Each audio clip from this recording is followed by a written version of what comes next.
یہ ترمذی اور ابن ماجہ میں حضرت انس ابن مالک رضی اللہ تعالی عنہ سے روایت ہے، حضور نے فرمایا کل بنی آدم خطاؤون وخیر الخطائین التوابون، تمام بنی آدم خطا کار ہیں، خطا کار بھی نہیں، بہت خطا کار ہیں، بہت خطا کار ہیں،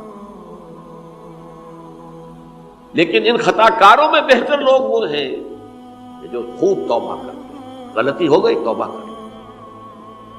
اور ایک اور حدیث میں آپ کو بتاؤں گا کہ یہ نہیں ہے کہ پھر کبھی وہ غلطی نہ ہو، اس وقت آپ یہ لگا لیں اپنے اوپر یہ کام میں نے نہیں کرنا، اور ایک دفعہ وہ کام چھوڑ دیں تو توبہ ہو گئی۔ پھر اگر کچھ عرصے کے بعد پھر کہیں آپ جذبات کی رو میں بہہ گئے، پھر کہیں کوئی برے اثرات جو ہے وہ پڑے، پھر غلطی، کوئی بات نہیں، پھر توبہ، پھر ہو گیا پھر توبہ کرو۔ تواب اسی لیے کہا بار بار توبہ کرو۔ تو کل بنی آدم خطاؤون وخیر الخطائین التوابون۔ دوسری حدیث یہ بھی ابن ماجہ اور بہقی میں ہے، حضرت عبداللہ ابن مسعود رضی اللہ تعالی عنہ، التائب من الذنب کمن لا ذنب له، گناہ سے توبہ کرنے والا ایسے ہے جیسے اس نے کبھی گناہ کیا ہی نہیں۔ دھل جاتی ہے، تختی دھل گئی، بچے نے تختی لکھی تھی اس کو دھو دیا، ختم ہو گئی۔ ایک حدیث تو پڑھ کر میں بھی چونکا، یہ اصل میں اسلوب ہے بیان کا، بتانے کے لیے کہ تمہارے دلوں کے اندر مایوسی کا غلبہ نہ ہو جائے۔ مایوس اصل میں جو ہے مایوسی یہ ابلیسیت ہے، نوٹ کر لیجیے اس کو۔ مایوسی ابلیسیت کا عکس ہے۔ مبلس کہتے کسے؟ جو مایوس ہو گیا۔ ابلیس سب سے بڑھ کر مایوس جو ہے وہ ابلیس، اسے معلوم میرا چھٹکارا تو نہیں ہے، لہذا میں جتنوں کو اپنے ساتھ لے کر جہنم میں جھونک دوں یہی میری کمائی ہے، میں نے تو بچنا نہیں۔ تو ابلیس کہتی ہے اس کو جو انتہائی مایوس، مبلس، جو رحمت خدا بندی سے مایوس ہو چکا۔ اب اس کو دور کرنے کے لیے حدیث سنیے، اور یہ حدیث مسلم شریف کی ہے، صحیحین کے اندر، حضرت ابو ہریرہ سے۔ حضور فرماتے ہیں والذی نفسی بیدہ، قسم ہے اس ذات کی جس کے ہاتھ میں میری جان ہے، لو لم تذنبوا، اگر تم لوگ گناہ نہ کرتے، لذهب اللہ بکم، تو اللہ تعالیٰ تمہیں لے جاتا کہیں اور، وَلَجَاءَ بِقَوْمٍ يُذْنِبُونَ، اور پھر کسی ایسی مخلوق کو پیدا کرتا ہے جو گناہ کرتے، فَيَسْتَغْفِرُوا اللَّهَ، اور پھر وہ اللہ سے استغفار کرتے اور توبہ کرتے، فَيَغْفِرُ لَهُمْ، اور اللہ تعالیٰ انہیں معاف کر دیتا۔ اسی سے ملتی جلتی ایک حدیث ہے،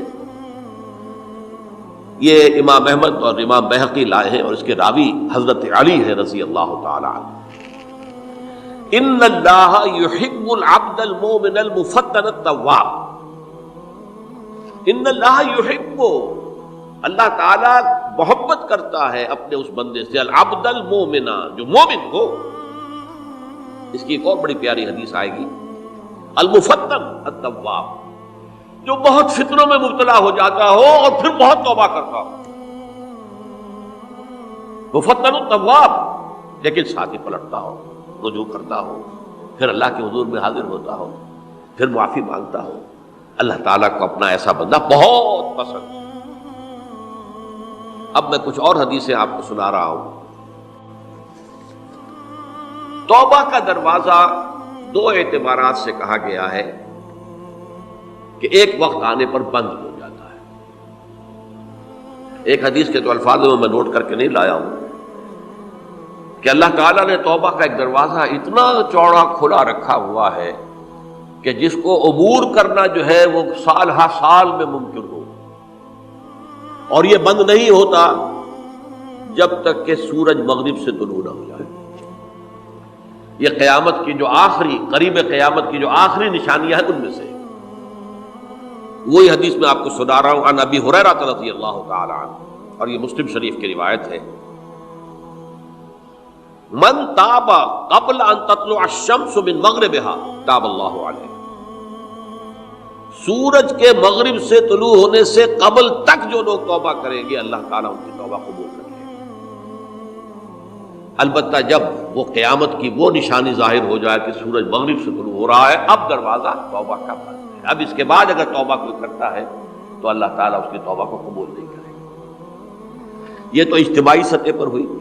انفرادی سطح پر ان عبداللہ ابن عمر رضی اللہ تعالی عنہما عن النبی صلی اللہ علیہ وسلم قال ان اللہ عز وجل یقبل توبۃ العبد ما لم یغرغر۔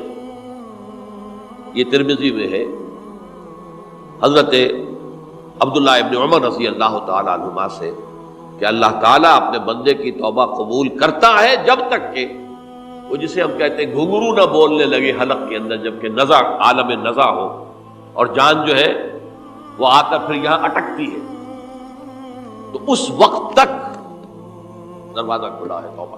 لیکن جب یہ شکل ہو گئی تو دروازہ بند۔ یہ انفرادی سطح پر ہو گیا، جب آپ کے موت کے آثار اتنے واضح ہو گئے کہ اب جا رہے ہیں، اب توبہ کریں گے تو توبہ قبول نہیں ہوگی۔ اجتماعی سطح پر جب قیامت جو ہے اس کی وہ گھڑی آ گئی کہ سورج مغرب سے طلوع ہو گیا، اب توبہ کا دروازہ بند۔ ایک اور حدیث ہے جو میں نے بہت مرتبہ اس کا ترجمہ تو آپ کو بہت دفعہ سنایا ہے، آج میں چاہتا ہوں اس کو پورے متن کے ساتھ آپ کے سامنے رکھوں۔ یہ حضرت انس بن مالک رضی اللہ تعالی عنہ سے مروی روایت ہے جو حضور کے خادم خاص تھے، اور یہ متفق علیہ بھی ہے، یعنی بخاری میں بھی ہے، مسلم میں بھی ہے، لیکن تھوڑا سا فرق ہے الفاظ کا۔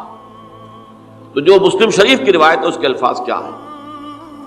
للہ اشد فرحا بتوبۃ عبدہ حین یتوب الیہ۔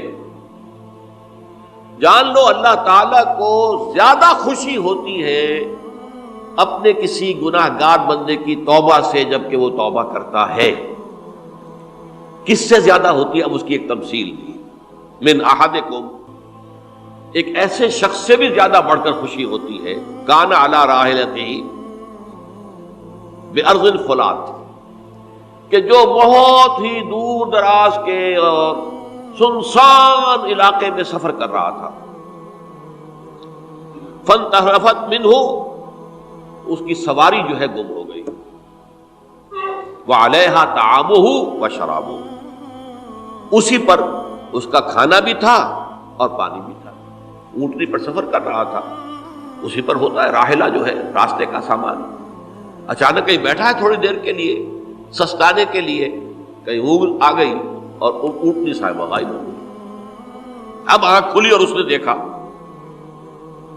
فَأَيَّسَ مِنْهَا، تلاش کر کر کے مایوس ہو گیا، کہیں اونٹنی کا سراغ نہیں۔ اب ظاہر بات ہے کسی صحرا میں یہ کیفیت، اس کا مطلب کیا ہے؟ یقینی موت۔